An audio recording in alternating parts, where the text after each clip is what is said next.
another series of Radio with Pictures in the Field. And we are in Lautoka for our Western Division Consultation. And we're having our Western Consultation early in the year in preparation for the formulation of the 2017-2018 National Budget. And here with me to discuss their budget priorities are three women leaders from the West, including our own femLINK correspondent for Nadi and Lautoka, Sokoveti Lutumailagi. Hi, Soko. We also have Wati from the Navakai Multiracial Women's Club. Good morning, Wati. How are you? Good morning. I'm fine. Thank you. So you're from the Navakai Multiracial Women's Club. How many members are in your club? I have got 50 to 20 members in my club. So I'm the president from there. The president. Great.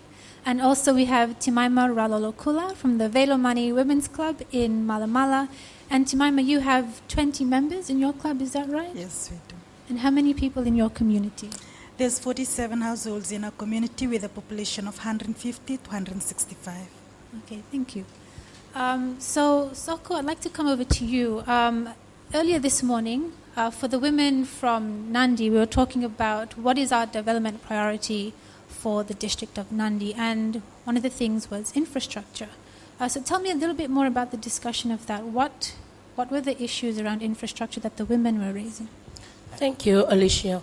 The three main priorities that were discussed this morning within the rural women leaders from the Nadi district.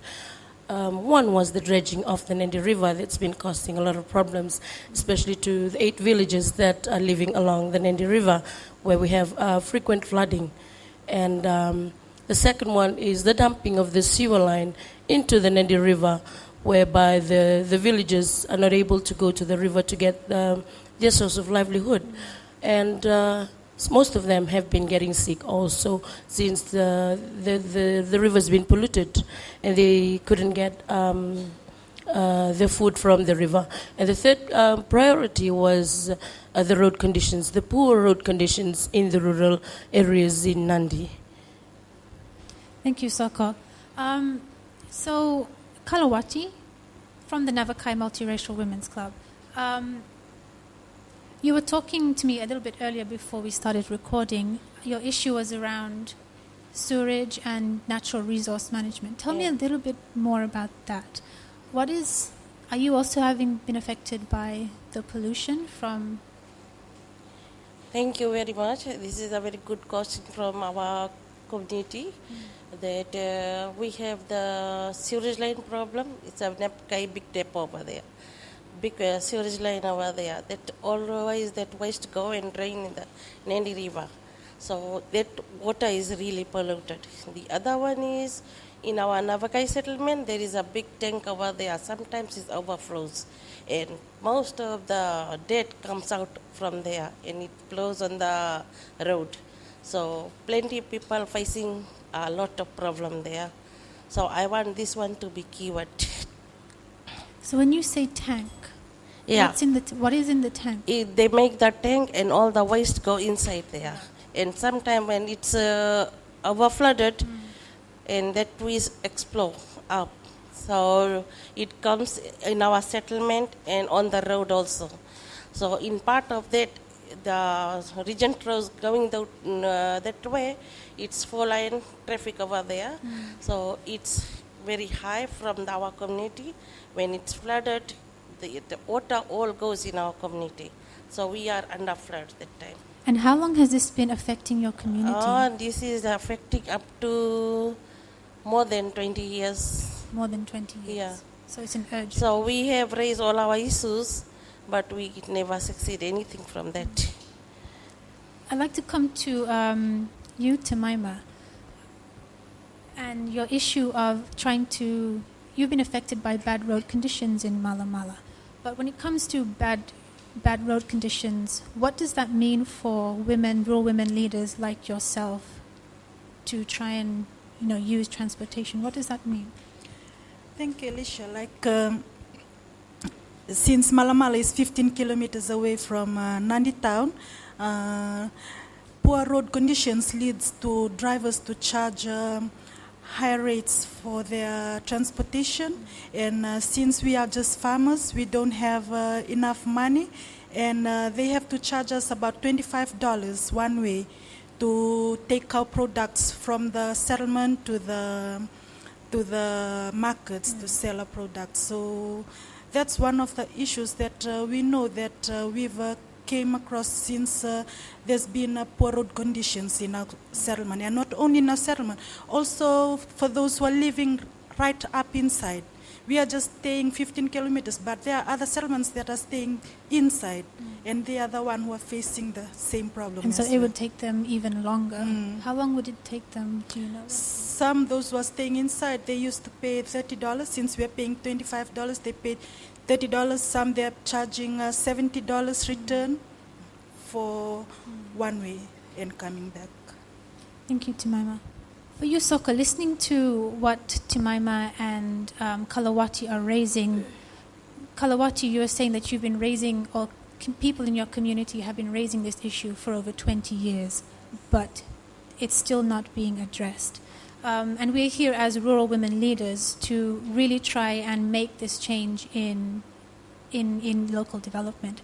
So Soka, you've been the convener, hosting district meetings on a monthly basis with rural women leaders. My question to you is, why do we need to help support the voices of rural women when it comes to addressing their issues on development? Thank you, Alisia. Going back to the monthly consultations that we've been having, these rural women leaders have been coming out with these issues regarding poor road conditions and poor drainage and the need. We just had a district meeting last 2 weeks, I believe. One of the main issues that's been brought up, and what they said that these issues been brought up for about almost 9 years now. They've been bringing up these issues about the dredging of the Nadi River and also the dumping of the sewer line into the Nadi River, and nothing's been done until today.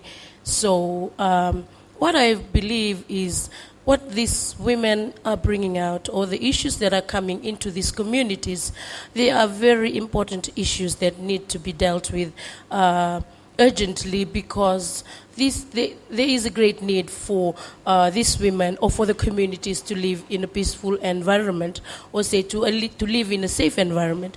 Talking about poor road conditions, the sickly and the elderly people trying to get to the hospital on time, or trying to, some of them, they have to pay for a large sum amount of money to be transported from the rural areas to the hospital or to the health centers. And also for flooding, it has given a lot of problems, especially to the villages in the Nadi. Not only in the Nadi, in Nadi, also the Nadi town's been affected always during flooding, and this is one of the greatest problems. And the women's voices needs to be heard.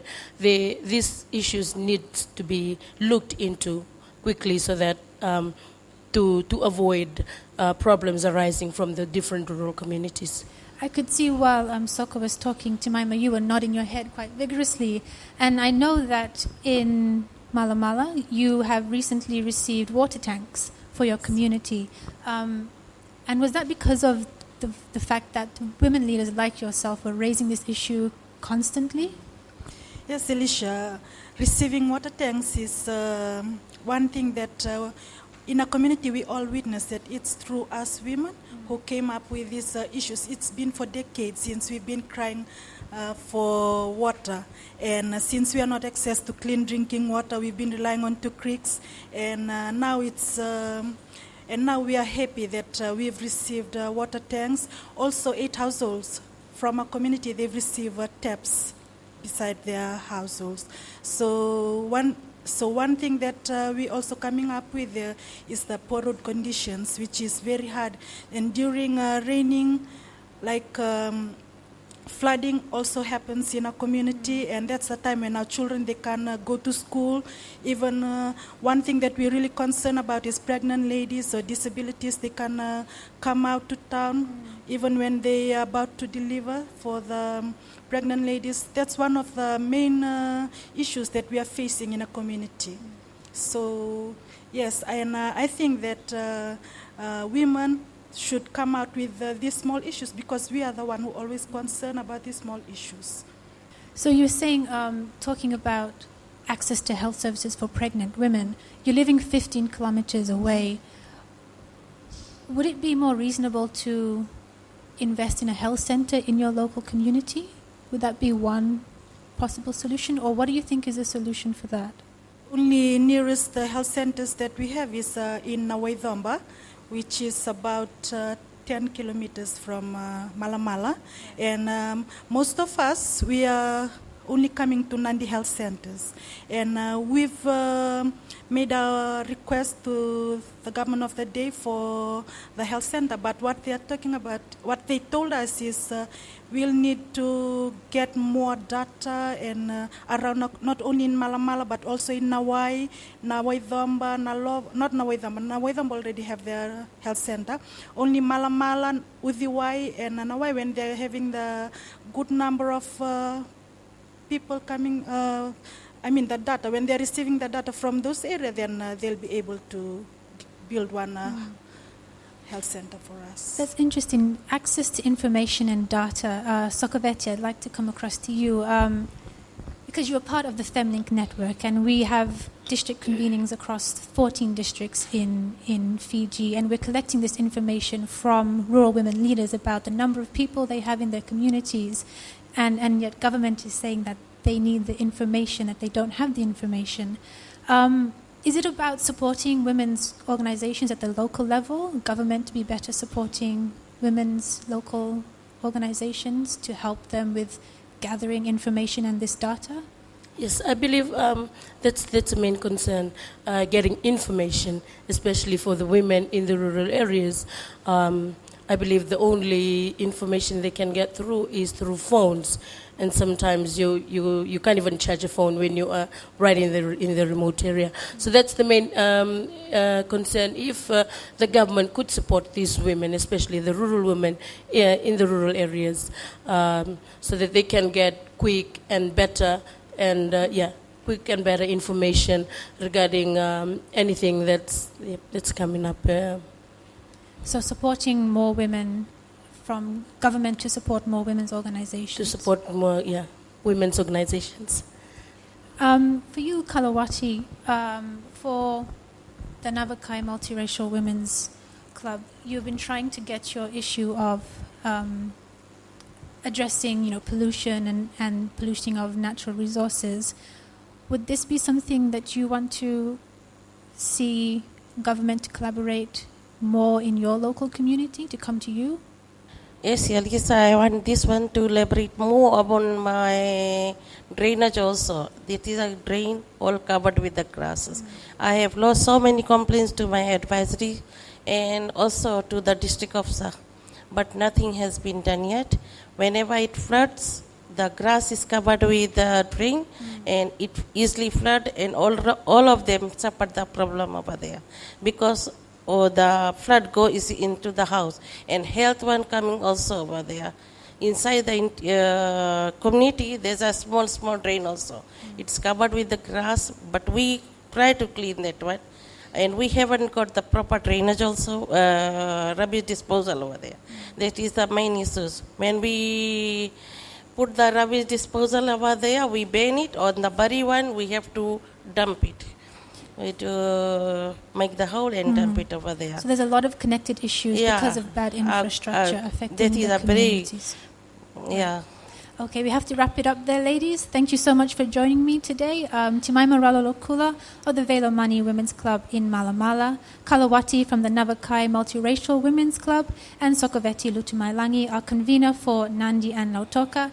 I'm Alisia Evans. Thank you for watching.